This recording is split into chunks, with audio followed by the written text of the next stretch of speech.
झालं तुमचं?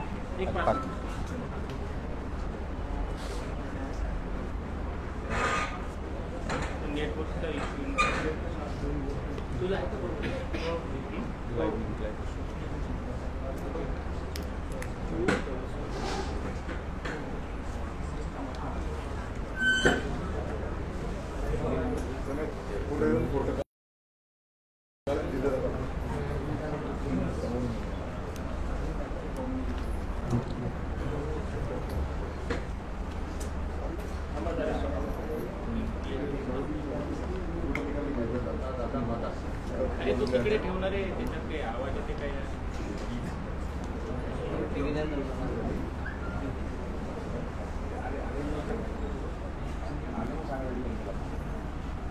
सत्य लढा बस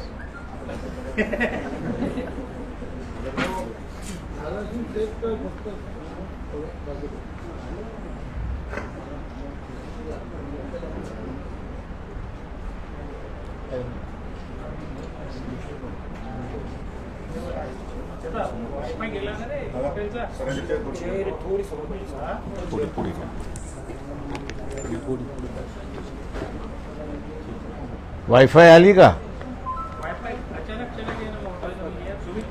हॉटेल का गया?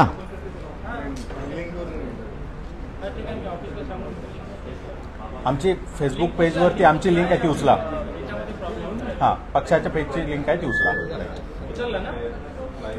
चला सुरू करायला.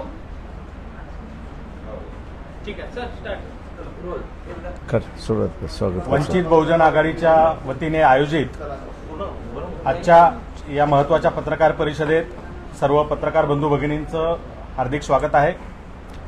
आज या पत्रकार परिषदेला वंचित बहुजन आघाडीचे राष्ट्रीय अध्यक्ष ॲडव्होकेट बाळासाहेब आंबेडकर, प्रदेशाध्यक्ष रेखाताई ठाकूर, प्रदेश उपाध्यक्ष डॉक्टर धैर्यवर्धन पुंडकर, प्रदेश प्रवक्ता फारुक अहमद, प्रदेश उपाध्यक्ष अरुंधतीताई शिरसाट, पक्षाचे नेते अशोक भाऊ सोनोने, प्रवक्ता राजेंद्र पातोडे, जिल्हाध्यक्ष प्रमोद देंडवे आणि मी स्वतः सिद्धार्थ मोकळे अशी सर्व राज्य कार्यकारिणी आणि जिल्हा पदाधिकारी या ठिकाणी उपस्थित आहेत. पक्षाच्या भूमिकेच्या संदर्भात काल रात्री राज्य कार्यकारिणीची बैठक झाली, सविस्तर चर्चा झाली आणि काही निर्णय पक्षाने घेतलेले आहेत, काही भूमिका पक्षाने ठरवलेल्या आहेत, त्या जाहीर करण्यासाठी आजच्या या पत्रकार परिषदेचं आयोजन करण्यात आलेलं आहे. मी पक्षाचे अध्यक्ष ॲडव्होकेट बाळासाहेब आंबेडकर यांना विनंती करतो की त्यांनी पक्षाची भूमिका ही माध्यमांसमोर या ठिकाणी मांडावी. मी हिंदीमध्ये सुरुवात करतो आणि मग मराठीत येतो.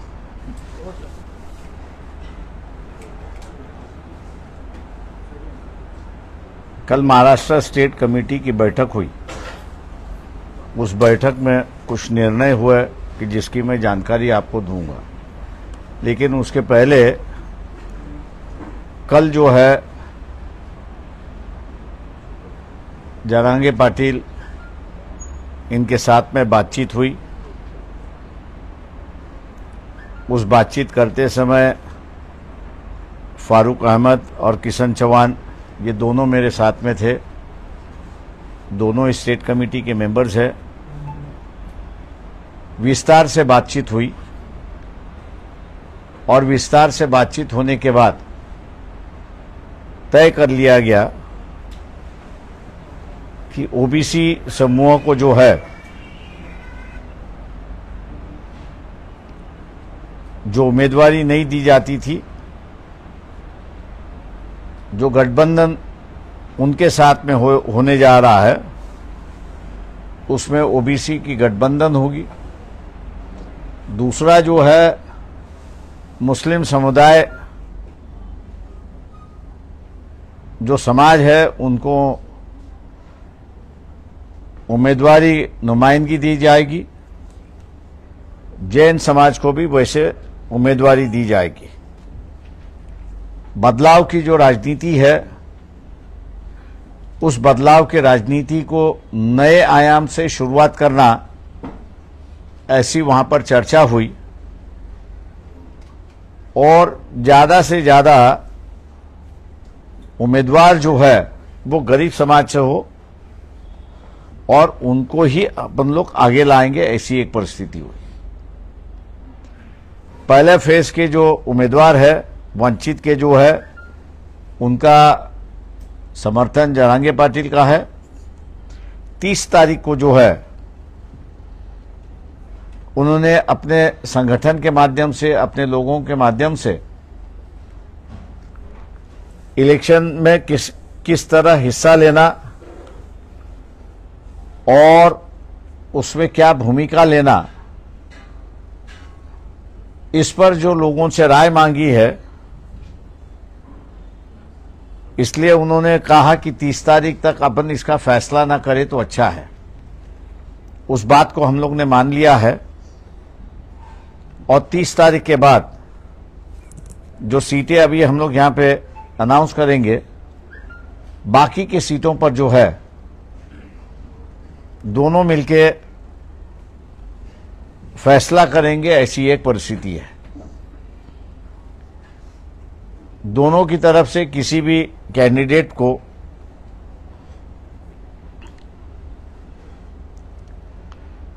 प्रेस नहीं किया जाएगा कि यही चाहिए, यही चाहिए।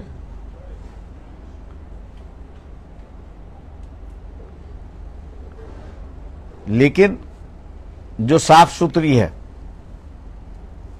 गरीब है और उम्मीद रखते हैं कुछ करने का, इन्हीं क्राइटेरिया पे जो है वो उम्मीदवारी वहां पर दी जाएगी।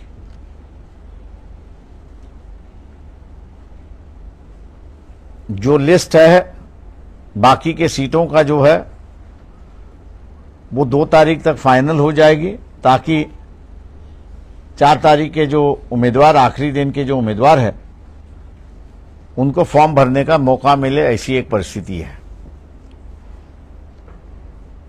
ये नया गठबंधन हम लोग खड़े कर रहे हैं।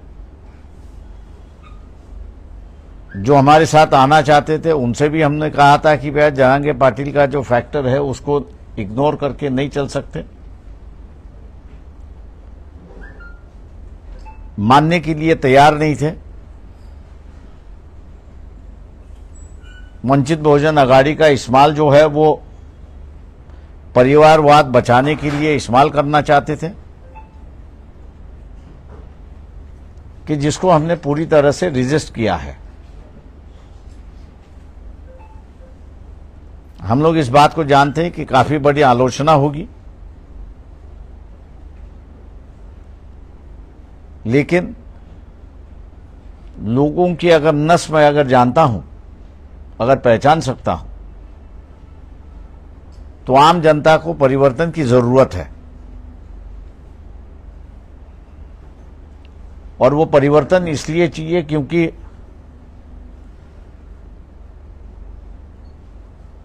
एमएसपी प्राइस जो है किसानों के लिए, जो एमएसपी प्राइस सबसे लाभदायक है ऐसा मैं कहता हूं, उसका कानून बनना चाहिए।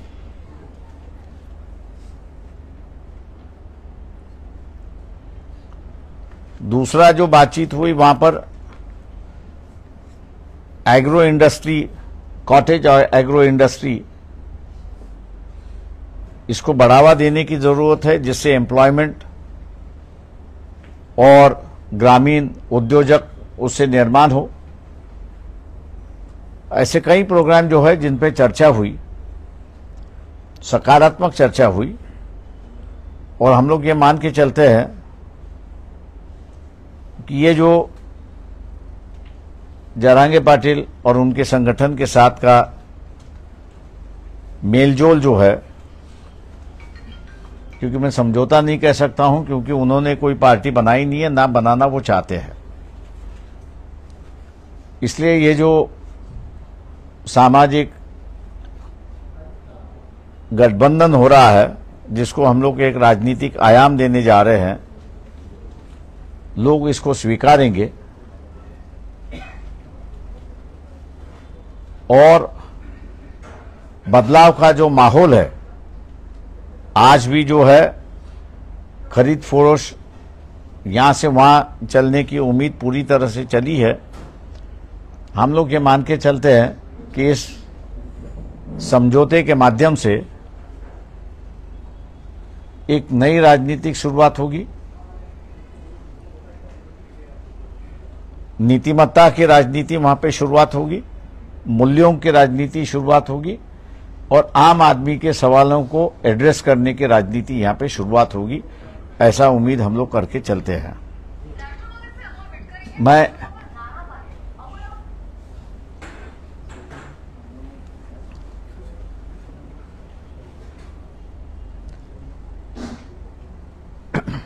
कल की जो बातचीत हुई उसका विवरण मैंने आपके सामने रखा हुआ है। फिलहाल अभी जो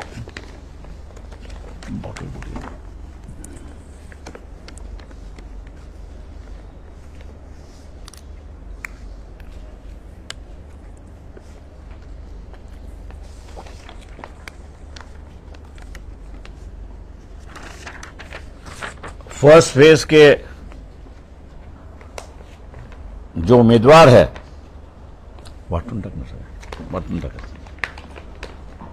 उस पे भंडारा गोंदिया से संजय गजानन केवट दीवर समाज से हैं, गढ़चिरौली चिमूर संजय गजानन केवट दीवर समाज से है, केवट। गढ़चिरौली चिमूर में से हितेश पांडुरंग मडावी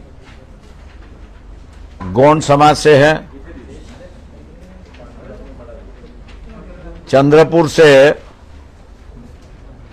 राजेश वार्लूजी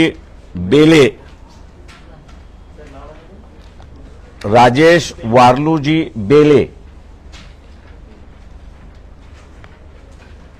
हे तेली समाजाचे आहेत।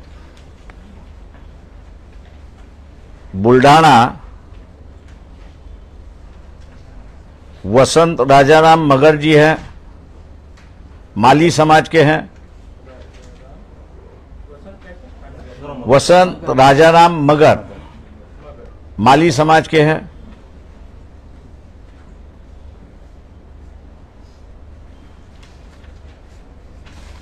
अकोला मैं खुद हूं। अमरावती आरक्षित है, कुमारी प्राजक्ता तारकेश्वर पिल्लेवान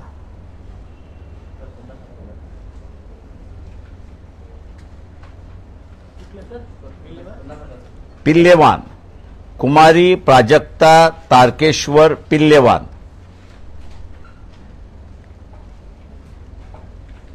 वर्धा जो है प्रोफेसर राजेंद्र सालुंके, ये कुंभी समाज के हैं।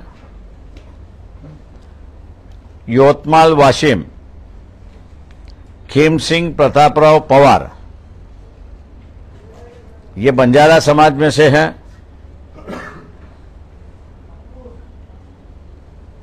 पार्लियामेंट्री कॉन्स्टिट्यूंसी नंबर 10 जो नागपुर की है, उस नागपुर के कॉन्स्टिट्यूंसी में इंडियन नेशनल कांग्रेस इनका समर्थन हम लोग कर रहे हैं।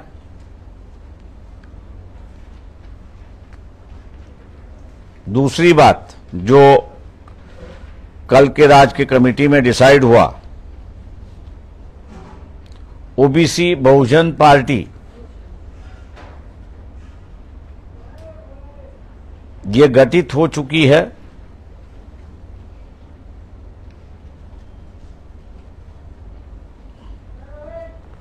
और सांगली पार्लियामेंट्री कॉन्स्टिट्यूंसी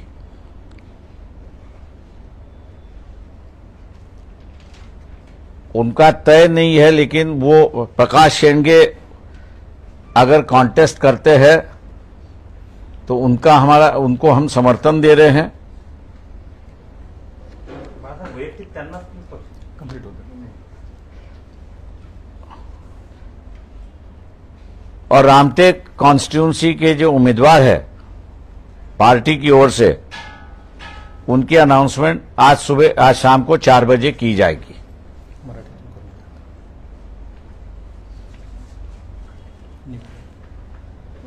मराठीत सलग मराठीत एकदा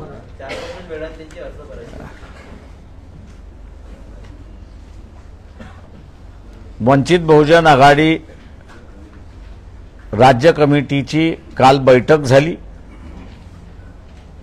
आणि त्या बैठकीमध्ये असणारा महत्त्वपूर्ण निर्णय त्या ठिकाणी घेण्यात आले. त्या निर्णयाकडे मी असणारा नंतर येतो, परंतु जे आमच्याबरोबर समझोता करायला उत्सुक होते त्यांना आम्ही म्हणालो होतो की जरांगे पाटील या फॅक्टर आपण लक्षात घेतला पाहिजे, पण दुर्दैवाने तो फॅक्टर काही लक्षात घेतला नाही आणि म्हणून काल जरांगे पाटील आणि पक्षाच्या नेत्यांची, मी आणि फारुक अहमद आणि किसन चव्हाण अशी बैठक झाली आणि या बैठकीमध्ये पहिल्या फेजची निवडणूकचा अर्ज आज संपतोय, पण दुसऱ्या फेज पासूनचं जे आहे त्याच्या संदर्भातली असणारी चर्चा ही 31/1 आणि 2ला पूर्ण करायचं असं त्या ठिकाणी निर्णय झाला. चर्चेच्या दरम्यान शेतकऱ्यांचा आणि बेरोजगारांचा प्रश्न आणि विशेष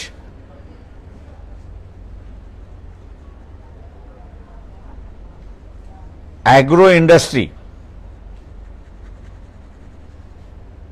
याला प्राधान्य कसं द्यायचं आणि ग्रामीण भागातून उद्योजक आणि व्यवसाय इतर करता येईल त्याच्या संदर्भात आणि इतर प्रश्नांची सुद्धा चर्चा झाली. त्या सगळ्या महत्त्वाच्या चर्चेमध्ये आजपर्यंत ओबीसी समाजाचं लोकसभेमध्ये 1 किंवा 2 व्यक्ती सोडला तर गेल्या 70 वर्षामध्ये प्रतिनिधी दिलेला नाही.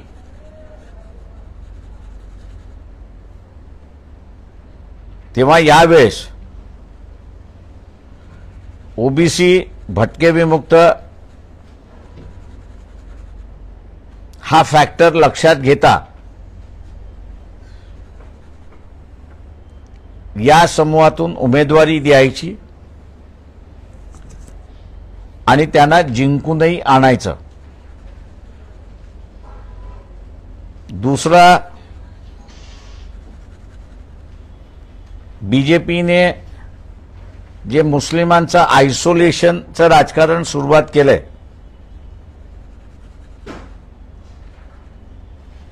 त्याला थांबवण्यासाठी या लोकसभेमध्ये मुस्लिम उमेदवार सुद्धा आपण उतरायचा आणि त्यांनाही उमेदवारी द्यायची. तिसरा, जैन समाजाचा सुद्धा उमेदवार आपण उतरवायचा आणि त्याला जिंकून आणायचं अशी असणारी परिस्थिती आहे.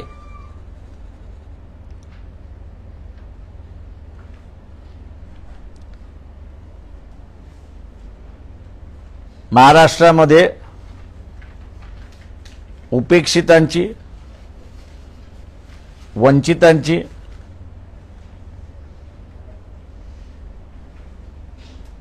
आणि गरीब मराठा, मुस्लिम आणि इतर यांची ही नवीन वाटचाल आम्ही त्या ठिकाणी मानतोय.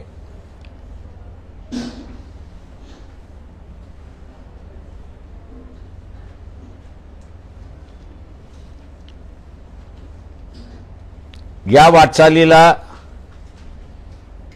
समूह पाठिंबा देईल अशी अपेक्षा आम्ही त्या ठिकाणी धरतोय। दुसरं सगळ्यात महत्त्वाचा जो निर्णय झाला तो म्हणजे राजकारण आणि इलेक्शन यामध्ये प्रचंड पैसा खर्च केला जातो, वापरला जातो।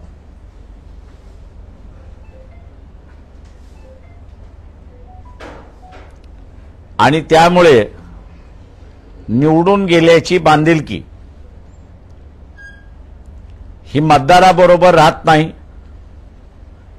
तर त्याला ज्यांनी डोनेशन दिलं त्याच्याशी त्याची बांधिलकी होते। ही परिस्थिती होऊ नये म्हणून गावागावानेच आणि कार्यकर्त्यांनी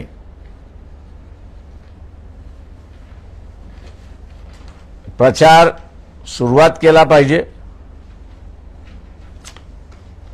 शासनाने नेमून दिलेल्या खर्चाच्या मर्यादेच्या आतमध्येच किंवा त्याच्यापेक्षा अर्ध्या खर्चामध्ये या निवडणुका पार पडतील असं प्रयत्न आमच्याकडून त्या ठिकाणी होणार आहे।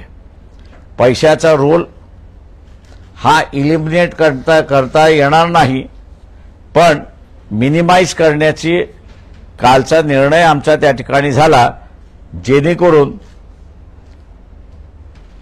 इंग्रजीमध्ये ज्याला डिझर्विंग उमेदवार आपण म्हणतो त्याला उमेदवारी मिळेल। आणि आज जे आयाराम गयारामाचं जे राजकारण आहे, मला इथे उमेदवारी मिळाली नाही तर मी त्या पक्षामध्ये जातो, हे आपल्याला असताना थांबवता येईल अशी परिस्थिती आहे। तेव्हा हे जे निर्णय झाले कालच्या बैठकीमधले जरांगे पाटील यांच्याबरोबरचे ते मी आपल्यासमोर या ठिकाणी मांडलेले आहेत। दुसऱ्या बाजूस कालची जी बैठक झाली त्या बैठकीमध्ये मी आतापर्यंत आपल्याला जे सांगितलं त्याच्यावरती सुद्धा चर्चा झाली आणि आपण हे पुढे घेऊन गेलो पाहिजे असा निर्णय त्या ठिकाणी झाला।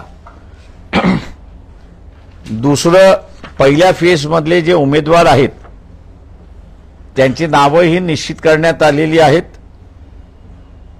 भंडारा गोंदिया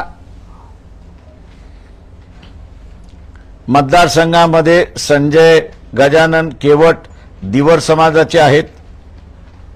गडचिरोली चिमूर मतदारसंघामध्ये हितेश पांडुरंग मडावी हे गौंड समाजाचे आहेत। चंद्रपूर राजेश वारलूजी बेले हे उमेदवार आहेत, तेली समाजाचे आहेत। बुलढाणा वसंत राजाराम मगर हे माळी समाजाचे आहेत। अकोल्याहून मी स्वतः उमेदवार आहे। अमरावतीमध्ये कुमारी प्राजक्ता तारकेश्वर पिल्लेवान या राखीव मतदारसंघामधल्या उमेदवार आहेत। वर्धा प्रोफेसर राजेंद्र साळुंके हे कुणबी समाजाचे उमेदवार आहेत। यवतमाळ वाशिम खेमसिंग प्रतापराव पवार हे बंजारा समाजाचे उमेदवार आहेत। याच्याच बरोबर ओबीसींची असणारी जो नवीन पक्ष स्थापन झालेला आहे ओबीसी बहुजन पार्टी, त्यांनी आम्हाला मध्यंतरी कळवलं होतं की सांगली मतदारसंघामध्ये प्रकाश शेंडगे हे लढतील। ते जर लढले तर त्यांचा आमचा पाठिंबा त्या ठिकाणी राहणार आहे। दुसरं, रामटेक मतदारसंघ जो आहे या रामटेक मतदारसंघातला उमेदवाराचं नाव हे आम्ही 4 वाजता घोषित त्या ठिकाणी करणार आहोत। त्याच्यातला महत्त्वाचा निर्णय काल जो झाला तो म्हणजे नागपूर पार्लमेंटरी कॉन्स्टिट्युन्सीमध्ये काँग्रेस पक्षाचे म्हणजे इंडियन नॅशनल काँग्रेस पक्षाचे जे उमेदवार आहेत पार्लमेंटरी कॉन्स्टिट्युन्सी 10 नागपूर, त्यांना वंचित बहुजन आघाडीचा पाठिंबा आहे। माझं निवेदन संपलेलं आहे. प्रश्न उत्तर आज नाहीत. प्रश्न आज नाही. प्रश्न आज नाहीत. गठबंधन को लेकर प्रश्न आज नाहीत.